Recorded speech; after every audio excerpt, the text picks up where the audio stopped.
Welcome to Stifel's Investment Strategy Brief, a monthly recap of the macroeconomic and market environment. Well, greetings and welcome to the Investment Strategy Brief podcast. This is Michael O'Keefe, Stifel's Chief Investment Officer. I want to get into the current environment a little bit around resilience we've been seeing, some risks we're seeing, and still opportunity. And so let's kick it off as we often do with a kind of quick focus on DC. So we know there's a lot that's been going on, big changes in Washington this year, kind of disruption a little bit with a government shutdown. Now we're reopened. Things are sort of getting back to normal in a way. But obviously the sort of the tensions there remain. That's against a geopolitical backdrop that remains in focus just in terms of monitoring risks. We see, of course, always present U.S.-China competition, the potential for issues around the world, the military conflicts that we're seeing. But honestly, just in the current environment, everything seems to be resilient. So when it comes to the economy, for example, we're basically back to trend growth in recent periods. The consumer remains active, although there's been a general decline in various confidence and sentiment measures, and there's a lot of talk about sort of a bifurcated consumer environment where lower income folks are struggling, maybe a little bit with higher inflation, maybe a not quite as robust job market, which we'll get into in a second, but that sort of middle income and higher income folks, et cetera, are still very engaged. And so generally speaking, the forecasts for the economy have been positive. Anyway, as it relates to the labor market, the way I've been describing it is we're seeing cracks against what is still a fairly full employment kind of situation. So non-farm payrolls, for example, the latest print we got was for November. It's at 64,000. That's a little bit light relative to the average before the pandemic of 188,000 a month. So that's sort of one pocket of weakness, if you will. But when we look at things like jobless claims, they're up a little bit, but definitely still below levels we've seen for the period before the pandemic and certainly during the pandemic. Now, another metric that sort of creeped up just a little bit is the unemployment rate moving to 4.6%. To give you a couple of references, the 10 years through February 2020, the average rate was 6.12%. And then during the pandemic, it averaged 4.8%. And so, again, the idea is some cracks in the labor market, sort of incremental change, a softening, but that's really up against what has been a very firm and sort of full employment environment. Now, I mentioned the idea of forecasts on the economy itself holding up well, forecast positive into next year. So we've just seen various shops kind of ticking up their forecast for 2026. The consensus number right now is 2%. So just a hair below sort of a run rate of, on average, about 2.1%. And so all of that anyway is very positive. No one is talking about recession, which is kind of amazing in the sense of how things have held up. Now, when we get into Fed policy, I mentioned the cracks in the labor market. The other thing that they keep a close eye on, of course, is inflation. And while inflation has cooled down close to the Fed's 2% target, it's firmed up a little bit.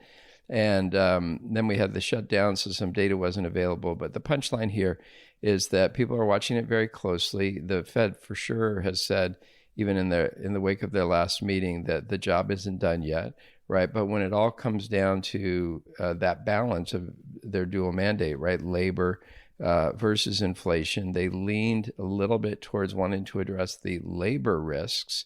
And so they ended up cutting rates at the December meeting by 1/4 point. But a couple of things. Number one, it was nowhere near unanimous, the votes themselves. There were 3 officials that didn't vote for this cut.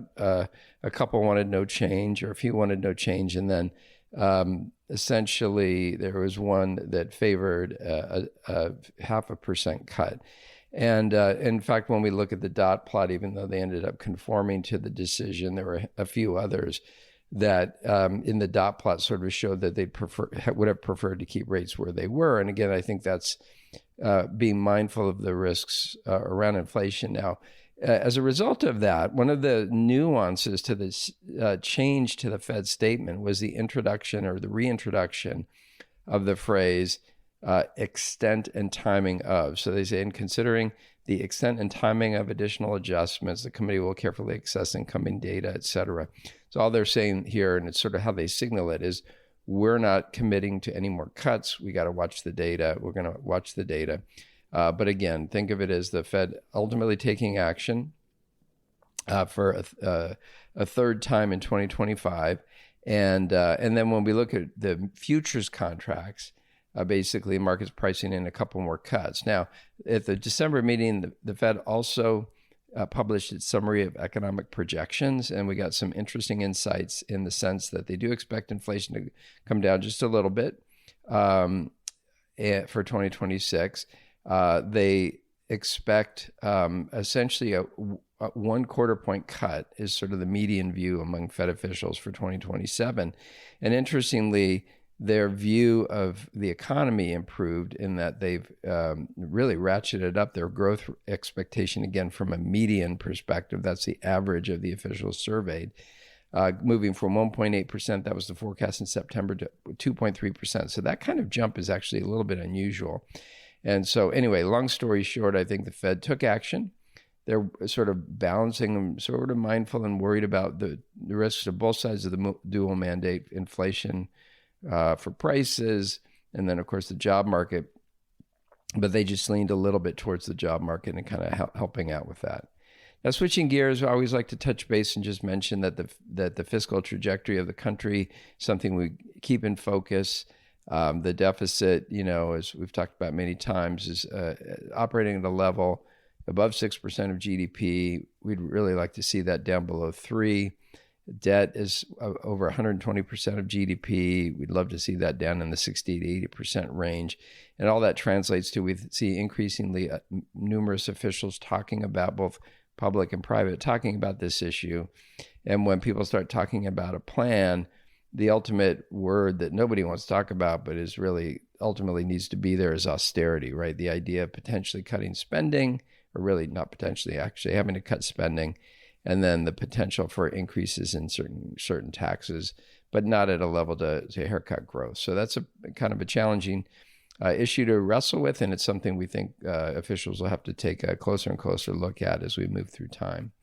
Now, moving to the markets, rates remain elevated, bond yields remain attractive. An interesting nuance is when we track how the bond market is done in the wake of the first Fed cut in this Fed cut cycle, it's not performed quite as well as in past cycles, and we think that might be a little bit related to some worries about this fiscal trajectory, meaning that the market may be pricing in a little bit more desired yield, given the quote-unquote risk in Treasury bonds. So bonds are holding up fine, but not quite acting as positively in a total return sense as in past Fed cut cycles, at least yet. Now, turning to the stock market, one of the things we've talked about, I think before, but I'll reiterate, is we did this quick study to kind of look at how the makeup of the markets changed. So if you go back, honestly, 40 years ago, basically the biggest companies in the country, in this case, the S&P 500, were mostly oil companies, and they comprised together just over 20% of the market. We look today, and with the exception of JP Morgan and Berkshire Hathaway, the rest of the top 10 are all big tech companies, and they comprise over 35 and approaching 40% of the S&P 500. So I don't think that's any surprise for anyone listening, but it does sort of illustrate the economic power almost of these various companies as they ultimately deliver services to the marketplace, right? And so, we'll get into AI here, but these companies have created a lot of value that is consistent with and sort of corresponds to our long-term themes, right? There's all kinds of things we talk about, like productive competition, the new consumer, shifting demographics, securing strategic resources, but it's sort of woven in with this idea of the fourth industrial revolution in technology and technological innovation. And so artificial intelligence is for sure in the middle of that. And I would say as it relates to the resilience and optimism about the future, there's just an increasing focus on the how useful AI is going to be and how quickly things are sort of getting in place. So 45% of adults in the U.S. use AI, Gen AI. 1/3 of workers use it at least once a week, and 1 out of 10 workers use it daily. This is one metric that I think is striking, which is that people surveyed say that they've saved 5.4% time. So time saved per week, 5.4% of their work time. That's actually a big number. You imagine, gosh, that's really with very little ultimately implementation compared to where I think we're headed. Another quick metric is 80% of the companies surveyed expect AI to reshape their business by 2030. And again, there's just a lot of optimism around that. We've seen, against all that backdrop, strong profits and an expectation of more strong earnings and earnings growth. That has led to the markets holding up. As I record this, the S&P 500 is up, round numbers, 16, 17% year to date. The big tech-oriented companies like the Magnificent Seven up, sort of call it 23, 24%. I'm hedging because the market was down a little bit today. And so anyway, in that neighborhood. And so just good equity returns for the year. And that's despite sort of the decline that we saw in April around worries about tariffs. And so this is turning out to be a strong year for the equity markets. And with that, a buildup in valuation. So by the metric we like to talk about, which is the price earnings ratio on the S&P 500, when we look at current levels in the neighborhood of over 20% of a premium to the 10-year average. So there's been optimism, there's been earnings growth. Those two things together can drive a PE higher, what would be called multiple expansion. And so that's happened. And, as we've talked about a little bit, we think that, markets are going to ultimately hold up. There's going to be a lot of resilience and optimism and effectiveness and productivity improvements with AI. And sort of that focus. But we have to be ready in terms of market valuation for pullback almost like any time. Not a dramatic one. And for long-term investors, of course, we counsel people to stay invested, but be ready for the volatility. And it just wouldn't surprise us at all if we saw a 5 or 10% decline in the market just based on valuation. Now, I just want to close out with a couple things. One is my newly established monthly quick take on a few Stiefel bits. This is our weekly newsletter that celebrates a variety of facts. It's super popular. The first I'll say is that Black Friday sales, record sales this year, up over 9% over last year. When it comes to shoppers, over 57% who surveyed say that they're going to spend the same or more this year than last in terms of holiday spending. The idea of Gen Z being able to retire and maintain their lifestyle, 47% of folks in that category are in a place to be able to do that. And then finally, and I'm not sure exactly who was surveyed, but think of it as 1 out of 5 Americans maybe who have taken a trip have done so solely for the food that they're going after. Now, final thing is almost like a little plug. It's mid-December. So as folks that follow our work know, we're going to release our outlook for 2026 in early January. The theme is crossing thresholds, the idea of this shift in how things are going to operate a little bit around AI. We'll have our year-end review article. We'll have a Washington policy update. We'll have an update to our geopolitical risk dashboard, and then articles on that U.S. fiscal trajectory.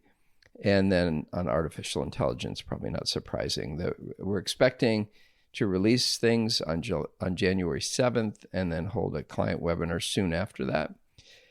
If you want, you can keep an eye on stiefelinsights.com. All this work will be posted there as it's produced. So with that, I just want to say a very heartfelt thank you for listening.